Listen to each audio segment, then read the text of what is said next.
Elvis Presley, the king of rock and roll, faced an unexpected setback in his already tumultuous life. He couldn't sleep. Not just one night, but 3 whole days and nights. This wasn't just a minor inconvenience. It was a crisis. His cooks, ever loyal, tried to keep him fed with all his favorite dishes, hoping sleep would come naturally. But Elvis ate and ate, his body rebelling against the lack of rest.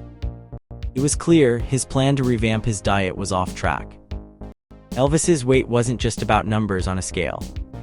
It was about bloating, discomfort, and underlying health issues, especially his chronic intestinal problems. With his grueling on-stage performances, a good diet was crucial. But Elvis had a knack for trying out the latest fad diets, often with disastrous results. One time he tried a no-calorie Jell-O diet, eating it 10 times a day. No change, 0 pounds lost. It became obvious that Elvis's diet was more than just a numbers game. It was connected to his well-being. His cooks, knowing Elvis was the boss, served what he asked. It was clear a new approach was needed, especially when it came to his eating habits on the road. Sleep was the key. Without it, Elvis turned to food, so we had to find a way to help him sleep. This led to a tough conversation with Elvis. We discussed his habit of taking sleeping pills erratically, sometimes when he was half awake. It was a recipe for overmedication and chaos. I took the reins for his medications, promising to handle them carefully. Elvis, feeling a bit betrayed, bristled at the idea of babysitting, but it was necessary. After a 10-day hospital stay, Elvis headed to Palm Springs and then Los Angeles, only to dive back into a stressful recording session at Stax Studio. The holiday season brought little joy as he struggled with band members and song choices, leaving him lethargic and me more concerned than ever. Lisa Marie's visit at Christmas offered a brief respite, but Elvis's depression lingered. We discussed seeing a doctor, but he insisted he could handle it alone. It was clear Elvis's body, already weakened by his illness, couldn't handle stress well, especially now that his adrenal glands were struggling. In a bid to help Elvis regain control and ease his stress, we managed to reduce his Las Vegas performances from 2 months to 2 weeks. His first show post-recovery was a triumph, but the real challenge lay ahead. To keep him active and occupied, Dean suggested teaching Elvis racquetball. It seemed like a perfect solution: fun, physically demanding, and a way to avoid temptation. However, Elvis's relationship with Tom Parker, his manager, remained strained. Parker resisted having a doctor on tour, but after Parker suffered a hip injury and I treated it with a cortisone shot, he finally saw the value of having a physician nearby. Elvis's comeback in Memphis in the spring of 1974 was a testament to his resilience.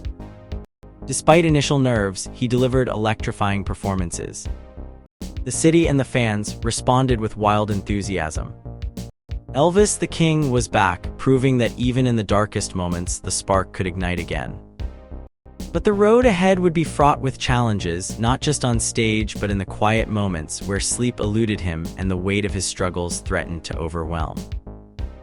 As Elvis settled back into his touring schedule after recovering from a hospital stay, it was clear that he was a performer who could captivate audiences in ways that went beyond his songs. At a show at the Mid-South Coliseum in Memphis on April 17, 1974, his natural charisma shone through. Even when sticking to a familiar setlist, Elvis knew how to read the crowd. If fans wanted to hear certain songs not on the plan, he'd work those in seamlessly. It was clear Elvis had a special connection with his audience, understanding their desires and delivering an unforgettable experience.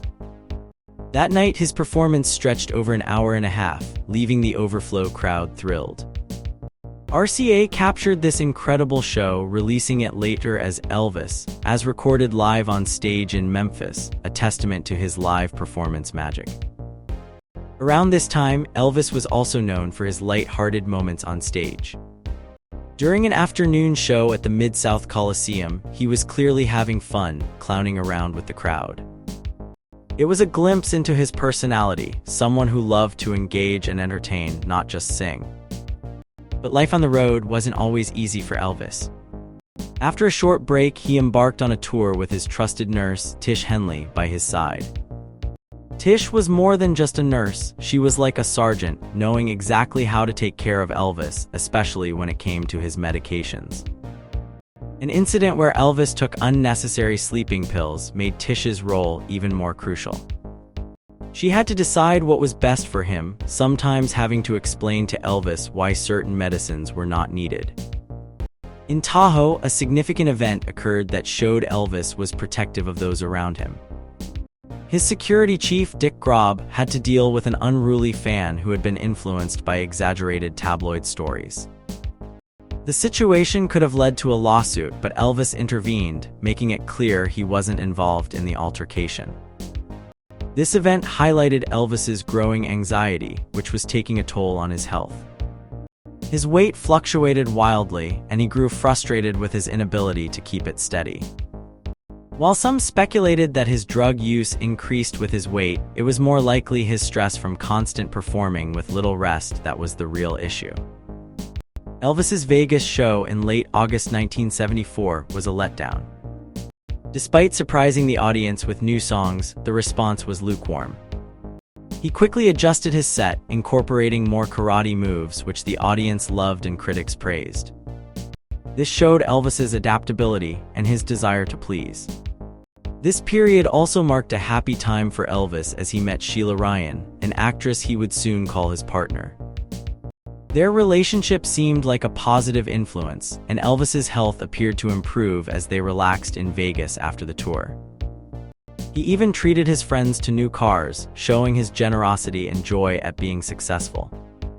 However, success brought its own set of challenges.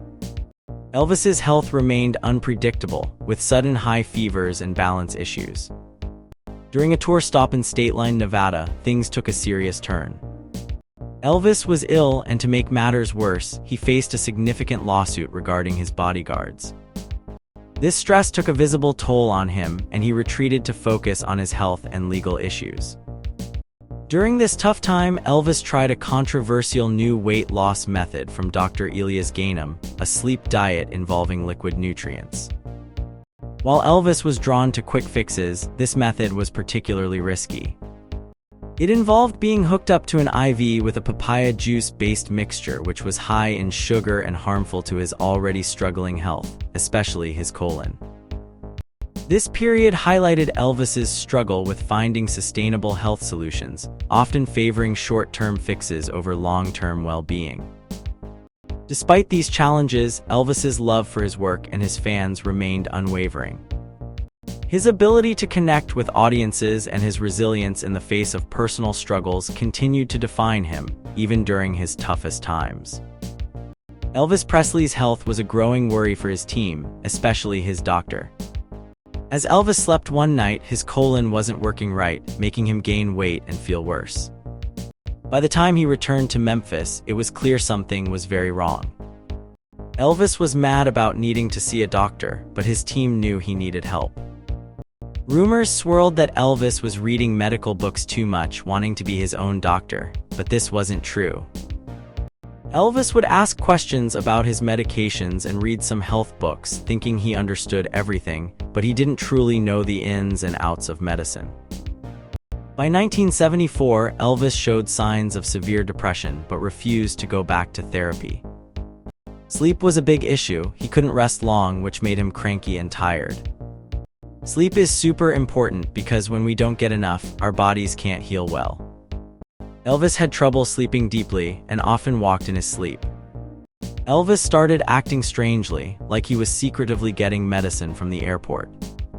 His team warned him about mysterious packages and his interest in medical books, but Elvis didn't heed their advice. He liked to think he could learn everything about his health from books. In late 1974, Elvis's condition worsened. He had trouble breathing due to something pressing on his lungs, likely his heavy stomach. Tests showed high levels of barbiturates and the pain medicine Demerol in his blood. This worried his team a lot. They started looking into what was causing his problems, including checking if he had taken his medications correctly. Elvis was put in the hospital for tests and treatment. They discovered he had taken too many drugs, including Demerol, which made them question how he got them. The hospital staff tried to help Elvis feel at home by making his room comfortable, with pictures and a phone. During this time, Elvis received unidentified pills from a doctor, which upset his team. They didn't know if these were meant to help or not. A local doctor gave Elvis some medicine without telling his team, saying they were placebos, but Elvis knew they were real pills. This made the team question if some doctors were just giving Elvis medicine to keep him happy. Vernon, Elvis's father, had a heart attack while Elvis was in the hospital. This made Elvis anxious and he asked for more medicine from the nurses, knowing Vernon was in the next room.